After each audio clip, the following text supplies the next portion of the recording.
Assalamualaikum warahmatullahi wabarakatuh.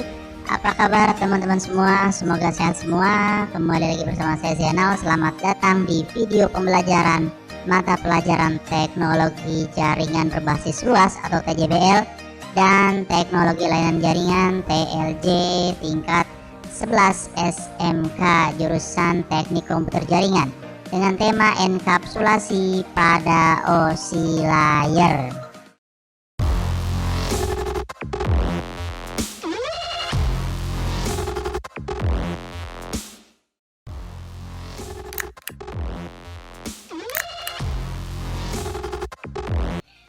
Baik, kita harus tahu dulu definisi enkapsulasi dalam jaringan komputer.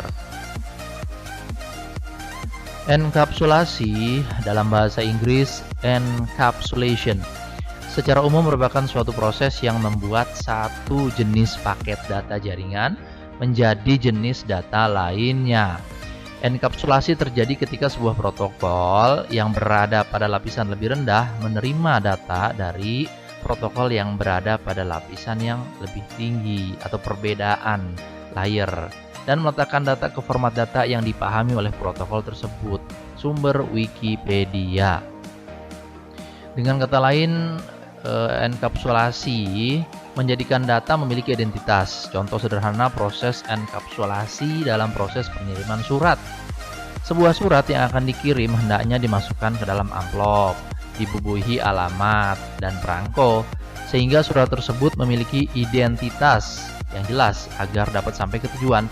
Jika tidak memiliki identitas, maka surat tersebut tidak akan dapat sampai ke tujuan. Amplop dan alamat dan perangko tersebut sama dengan enkapsulasi pada data. Nah, jadi kalau oscillator apa? Oscillator. Hubungannya dengan enkapsulasi, oscillator adalah protokol yang membutuhkan atau yang melakukan enkapsulasi pada data.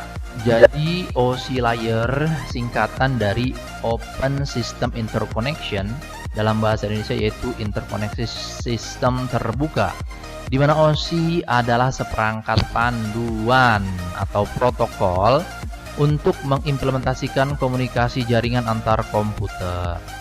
Protokol-protokol internet yang sudah ada dan penting itu diantaranya adalah TCP/IP, HTTP, dan FTP, dan lain sebagainya. Protokol dapat diterapkan pada perangkat keras, perangkat lunak, atau kombinasi dari keduanya. Pada tingkatan yang rendah atau terendah, protokol mendefinisikan koneksi perangkat keras, ya karena paling rendah itu fisik.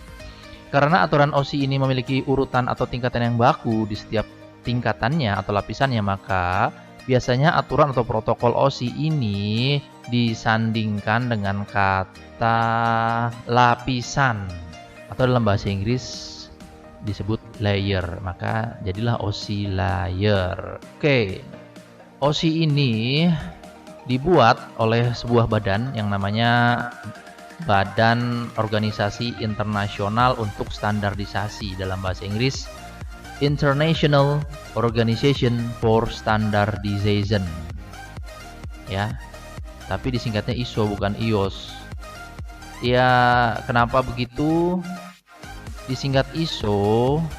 Karena Badan Penetap Standar Internasional yang terdiri dari wakil-wakil badan standarisasi nasional setiap negara itu berkumpul dan mereka memiliki singkatan yang berbeda-beda. Contohnya IOS dalam bahasa Inggris dan OIN dalam bahasa Prancis. Maka untuk menyepakatinya, para pendirinya menggunakan singkatan ISO, diambil dari bahasa Yunani yaitu isos, yang berarti sama atau equal. Penggunaan ini dapat dilihat pada kata isometrik atau isonomi. Oke, baik. Didirikan pada tanggal 23 Februari 1947, ISO menetapkan standar-standar industrial dan komersial dunia. ISO merupakan lembaga nirlaba internasional. Pada awalnya dibentuk untuk membuat dan memperkenalkan standarisasi internasional untuk apa saja. Standar yang sudah kita kenal antara lain standar jenis film, fotografi, ukuran kartu telepon, kartu ATM bank, ukuran dan ketebalan kertas, dan lain-lain sebagainya. Dalam menetapkan suatu standar tersebut, mereka mengundang wakil anggotanya dari 130 negara untuk duduk dalam komite teknis, subkomite, dan kelompok kerja. Peserta ISO termasuk satu badan standar nasional dari setiap negara dan perusahaan-perusahaan besar. Saat ini ISO bekerja sama dengan Komisi Elektronik Internasional atau IEC yang bertanggung jawab terhadap standarisasi peralatan elektronik. Ini adalah 7 layer of OSI model. Dari 7 layer ini urutannya harus sesuai atau sama. Ya, tidak boleh diacak dan tidak boleh berubah. Nomor 1 adalah fisik, nomor 7 adalah application. Kalaupun mau dari atas, nomor 1-nya fisik tetap di atas dan nomor 7-nya application yang paling bawah. Cara bacanya yang standar biasanya dari bawah ke atas. Yang pertama ini physical atau physical structure, membahas tentang penggunaan struktur fisik. Yang kedua ada data link atau frames, pembuatan frame-frame. Yang ketiga itu network atau packets, jadi data di paket-paket, nanti kita jelaskan. Kemudian ada transport, yang keempat end-to-end connection. Kemudian ada session pada layer 5, sync and send to port. Yang keenam ada presentation, syntax dan layer. Dan yang ketujuh ada application, yaitu end user layer. Layer yang berhubungan langsung dengan tatap muka, yang bertatap muka dengan user, seperti itu.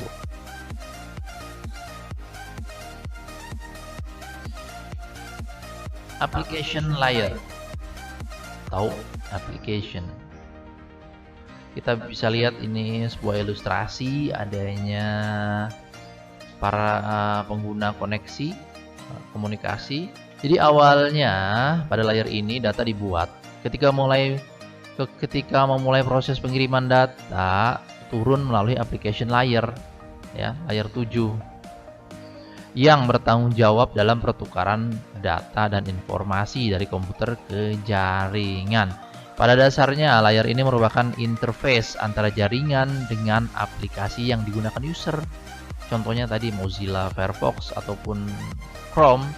Nah, salah satu dari aplikasi browser, ya, dimana dapat juga disebut bahwa layer ini berfungsi untuk mendefinisikan request dari user, ya, mentranslate bahasa user ke bahasa mesin atau bahasa komputer.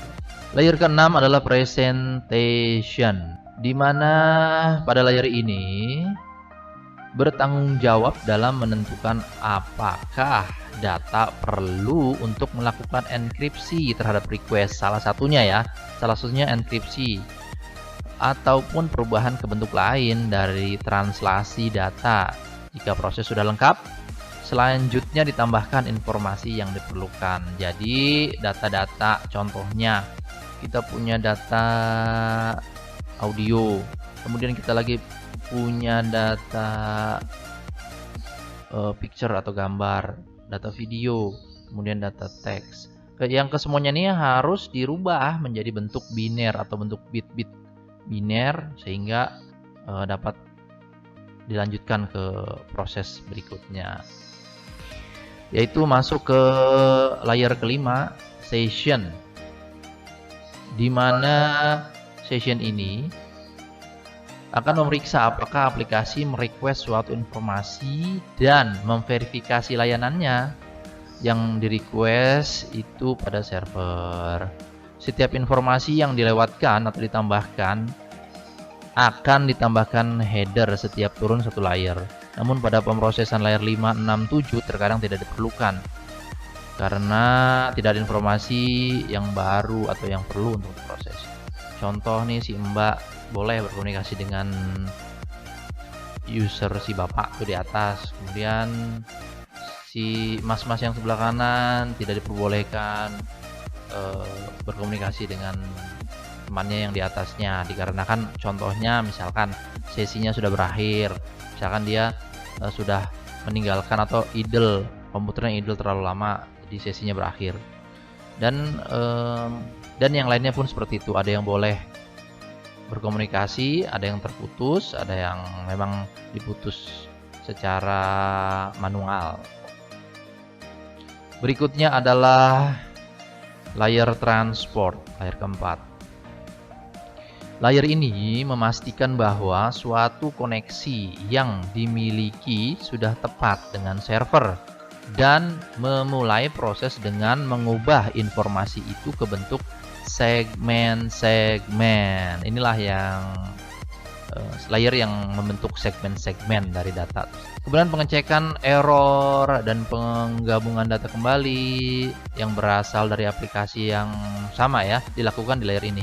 Serta keutuhan data dijamin pula di sini. L4PDU berasal atau terbentuk di layer ini. Contohnya ketika kita mengirim email, yang sebenarnya adalah email tersebut, data tersebut akan dipecah-pecah menjadi segmen-segmen yang banyak, kemudian baru dikirim ke penerima. Di penerima pun dari segmen-segmen tersebut akan disatukan kembali, dan disinilah pengecekan terjadi.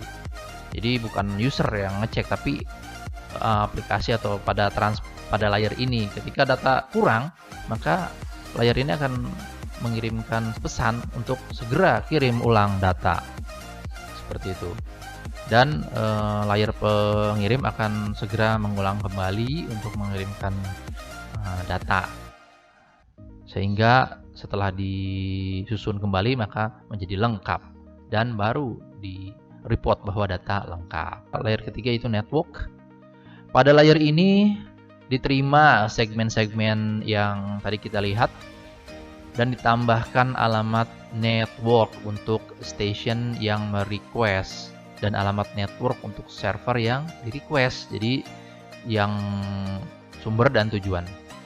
Segmen-segmen tersebut akan diubah menjadi paket-paket data. Kemudian layer network membuat header network, di mana di dalamnya terdapat juga alamat layer network dan ditempatkan L4PDU di baliknya, sehingga terbentuklah L3PDU.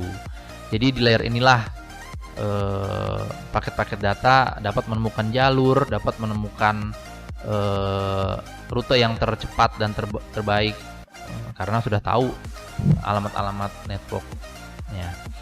Yang berikutnya, yang kedua, data link. Pada layer ini paket-paket tadi diatur dan kemudian akan dibungkus kembali ke dalam individual frame. Data link akan membuat frame-frame. Salah satu contoh dalam proses ini adalah memberikan alamat MAC address ya, atau MAC tujuan dan MAC address sumber. Yang kemudian informasi tersebut digunakan untuk membuat trailer. Dikarenakan suatu paket dapat dikirimkan melalui banyak sekali perangkat dan router, disinilah peran MAC address dalam mengirimkan paket antara satu router dan router lainnya, yang kemudian akan ditransmisikan ke media seluruh informasi yang ditambahkan oleh tiap layer sebelumnya sebagai suatu actual file request. Jadi harus cocok ke dalam ukuran 46 sampai 1500 byte data field pada frame Ethernet data link layer. Jadi dia punya standar nih frame-framenya. Layer ini bertanggung jawab untuk mengirimkan frame menurut topologi yang digunakan. Disinilah terbentuknya L2PDU pada proses ini.